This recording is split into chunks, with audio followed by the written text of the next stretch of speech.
It's Martina here. Welcome to the Global Curious Travel Expat School.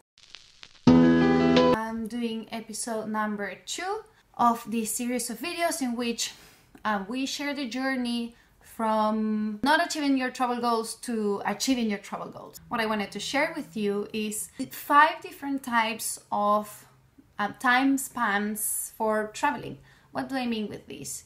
You have nowadays, with the digital era, this huge travel revolution. The way we work is changing. I'm from the generation that has one foot on the previous way of living life and kind of like the current way of living life. What I wanted to do today is bring a little bit of order into all these different travel trends that you get to see nowadays. So if you're just like browsing through your Instagram, you would see, oh, full-time traveler, digital nomad, part-time traveler. So why don't we dive into that a little bit? So then if you are just starting to plan a trip, or if you just want to know towards what you should gear your planning efforts, then this episode, it's going to be, I hope, perfect for you. I have just compiled 5 different types of traveling according to how long these trips are. Let's start with number 1. So number 1 to me is the weekend warrior. The weekend warrior is that person that's constantly just planning what to do next weekend, in the sense of maybe you are not saving that much money for a big holiday or a big trip overseas, but you have a hobby. Like here in New Zealand, people go surfing, people go climbing, you go hiking. So I consider myself to be a little bit of a weekend warrior here in New Zealand. I wasn't in Argentina because I would have to be like always working. But yeah, so if you're a weekend warrior, it's because you are in the moment. I do hate kind of like categorizing and labeling things like just in a very structured way, but hey, I love a little bit of order in the chaos. So that's the weekend warrior. And then you have the annual holidayer. What I mean is like the people that make the huge effort.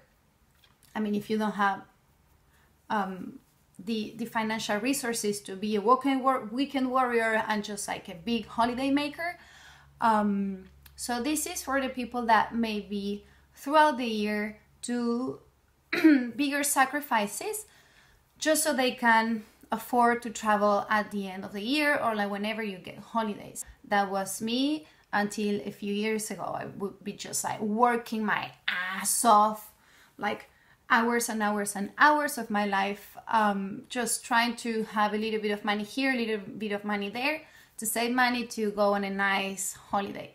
Then we have what I reckon to be like the new generation of conceiving traveling, like when it comes to like time frames. That would be like the part-time traveler. So what's the part-time traveler? And again, this is like my personal point of view, okay? Nowadays, I consider myself to be a part-time traveler because I always try to take 2, 3, 4, 5 months in a year to just go overseas. In the span of 12 months, I was overseas 6 months a year ago, when I was going back and forth to Europe to do my Italian citizenship, and I was like traveling in the meantime. Then it would be a full-time traveler. So like full-time travelers are nowadays many people that work on their own projects, or they have like travel blogs, or they're like influencers, or not, maybe you just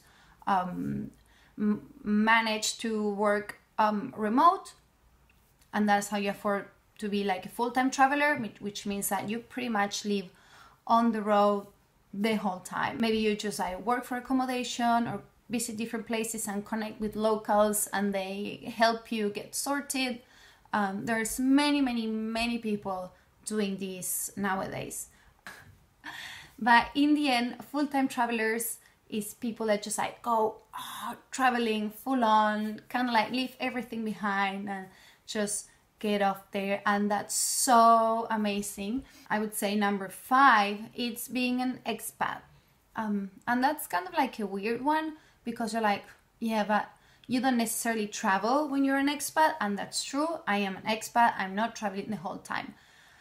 But this project, it's the Global Curious, it's all about how we think and frame our experiences in the world. And I do think that being an expat, it's a way of traveling, in the sense that you are always exposed to a culture and a society that's not the one you grew in. I was born and raised in Argentina, so even though here I'm an expat, I still feel like I'm traveling. So this is just how we frame our experiences in the world and how we conceive traveling.